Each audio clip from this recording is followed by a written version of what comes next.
आज हम कक्षा 7वीं का गणित विषय का पहला चैप्टर हमारे आसपास की बड़ी संख्याएं पढ़ने जा रहे हैं, जो कि बिल्कुल नई किताब है, नया पैटर्न है। एनसीईआरटी का नया कोर्स है 2026-27 का। 1 लाख किस्में। कर्नाटक के चिंतामणि नामक नगर में ईश्वरप्पा नाम का एक कृषक रहता था। वह खेत में चावल उगाने के लिए बीज खरीदने नियमित रूप से बाजार जाता था। ऐसी ही यात्रा के दौरान उसे रमन्ना और लक्ष्मणा को बातचीत करते सुना। रमन्ना कहता है, पहले हमारे देश में चावल की लगभग 1 लाख किस्में थीं। कृषक भिन्न भिन्न किस्मों के बीजों का संरक्षण करते थे और चावल उगाने के लिए इनका उपयोग करते थे। अब हमारे पास कुछ ही किस्में बची हैं। कृषकों को बीज खरीदने के लिए बाजार आना जाना पड़ता था। लक्ष्मणा कहती है, मेरे घर के पास एक बीज बैंक है। अब तक उन्होंने विभिन्न स्थानों से चावल की लगभग 100 देसी किस्मों के बीज एकत्रित किए हैं। आप वहां से बीज खरीद सकते हो। आपने शायद पहले भी 1 लाख शब्द सुना होगा। क्या आप जानते हो 1 लाख कितना बड़ा होता है? आइए ज्ञात करते हैं। देखो, ईश्वरप्पा ने इस घटना को अपनी पुत्री रोक्सी और एस्तु के साथ साझा किया। एस्तु को यह जानकर आश्चर्य हुआ कि देश में लगभग 1 लाख किस्में। आश्चर्य हुआ, 1 लाख! अब तक मैंने केवल 3 किस्में ही चखी हैं। यदि हम प्रत्येक दिन एक नई किस्म चखने का प्रयत्न करें तो हमें सभी किस्मों का स्वाद लेने के लिए जीवन काल के 100 वर्ष लगभग लग जाएंगे। आप क्या सोचते हैं? अनुमान लगाइए। परंतु 1 लाख होता कितना है? प्रतिरूप पैटर्न का निरीक्षण कीजिए और नीचे दिए गए बॉक्सों को भरेंगे। देखिए, 3 अंकों की सबसे बड़ी संख्या। 3 अंकों की सबसे बड़ी संख्या हमें पता है 999 होती है। अब बोल रहे हैं 4 अंकों की सबसे छोटी संख्या। 999 में 1 जोड़ देंगे तो ये 4 अंकों की सबसे छोटी संख्या बन जाएगी। अब 4 अंकों की सबसे बड़ी संख्या, तो 4 अंकों की सबसे बड़ी संख्या है 9999। अब इसमें अगर हम 1 जोड़ दें तो ये 5 अंकों की सबसे बड़ी छोटी संख्या बन जाएगी। कितनी हो गई ये 5 अंकों की बड़ी संख्या है? ये हो गई 10,000। 5 अंकों की सबसे बड़ी संख्या। अब 5 अंकों की सबसे बड़ी संख्या क्या होगी? 99,999। अब इसमें यदि हम 1 जोड़ दें तो ये कितनी हो जाएगी? 99,000 से 6 अंकों की सबसे छोटी संख्या। इसे कहते हैं 1 लाख। 1 2 3 4 5, 5 शून्य है और अंक है 6। इसे कहते हैं 1 लाख। इसे क्या पढ़ा जाएगा? 1 लाख। अब देखिए, 99,995, 99,996, 99,997, 99,998, 99,999। 1 लाख, 1 लाख 1, 1 लाख 2, 1 लाख 3 और 1 लाख 4। रोक्सी और रेस्तु ने पाया कि यदि वे प्रतिदिन एक किस्म का चावल चखते हैं तो जीवन भर में 1 लाख किस्म के चावल खाने के निकट भी नहीं पहुंच पाएंगे। रोक्सी सुझाव देती है, क्या होगा यदि हम 2 किस्मों के चावल प्रतिदिन खाएं? क्या 100 वर्षों में 1 लाख किस्म के चावल खा सकेंगे? क्या होगा यदि एक व्यक्ति 3 किस्म के चावल प्रतिदिन खाए? 100 वर्षों के जीवन काल में सभी 1 लाख किस्मों का स्वाद ले सकेंगे? ज्ञात कीजिए।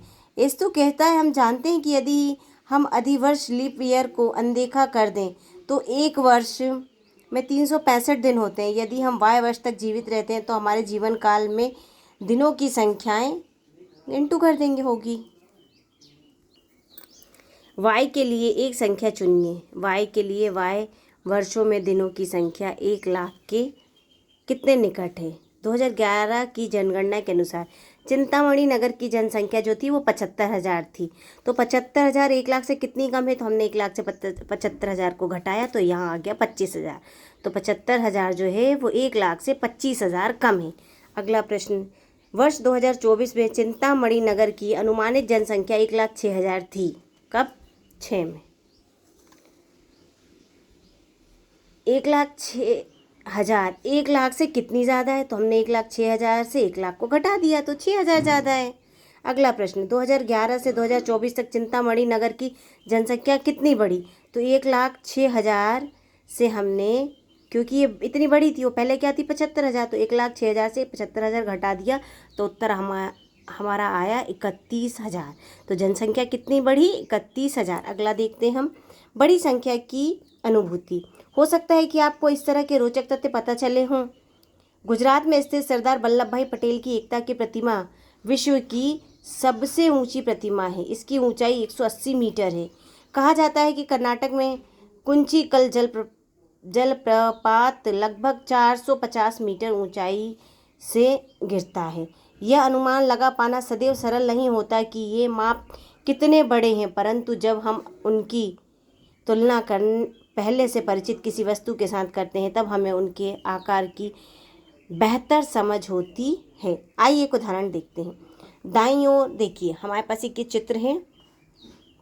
ये है एकता की प्रतिमा जो 180 मीटर ऊंची है, ठीक है। और ये जलप्रपात ये कितना है, 450 मीटर ऊंचा। और ये भवन है, यहाँ पे कौन रहता है, सोमू का भवन है। हर भवन की ऊंचाई है 4 मीटर। कितनी, 4 मीटर। अगला प्रश्न हम देखते हैं, कौन ऊंचा है, 180 एकता की प्रतिमा या भवन? कितना ऊंचा है भवन, कितना है, वो तो 4 मीटर ऊंचा था। हम 180 से 4 को घटाएंगे तो 176 मीटर ऊंची है एकता की प्रतिमा। हम देख सकते हैं कि एकता की प्रतिमा की ऊंचाई सोमू के भवन की ऊंचाई से 4 गुनी है, क्योंकि 180 में 4 मीटर की थी वो एक भवन, हमने भाग दिया 45 गुनी। कितनी ज़्यादा है, 45 गुनी है। कुंचिकल जलप्रपात सोमू के भवन की तुलना में कितना ऊंचा है? तो हमने देखा कि कुंचिकल जलप्रपात जो है वो सोमू के भवन से कितना ज़्यादा है, तो वो 4 थी। और ये कुंचिकल जलप्रपात जो है 450 मीटर है, हमने 4 घटाया तो 446 मीटर ऊंचा है। कौन, कुंचिकल जलप्रपात सोनू के भवन से। सोमू के भवन में कितने तल होने चाहिए ताकि उसकी ऊंचाई जलप्रपात की ऊंचाई के समान हो जाए?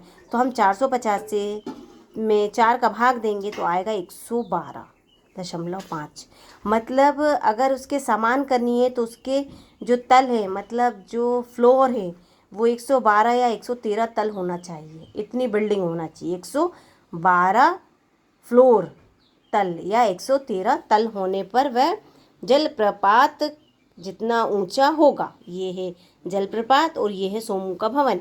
एक भवन की ऊंचाई है 4 मीटर, तो 112 या 113 तल होना चाहिए, तो इसके वो बराबर होगा सोमू का भवन जलप्रपात के।